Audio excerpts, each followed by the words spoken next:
before we sing the song? Well, I don't want to take the floor. I just want to thank you guys for your sacrifices and your loss, and tell you how much the country appreciates what you do each and every day to support this great nation that we live in. So I know it's a special day. I know you're here for a special reason. I just want to add my voice of gratitude to all of you for being here. And again, thank you for your sacrifices.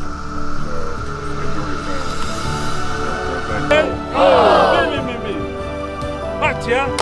Batia, go back to my United States military. United States military!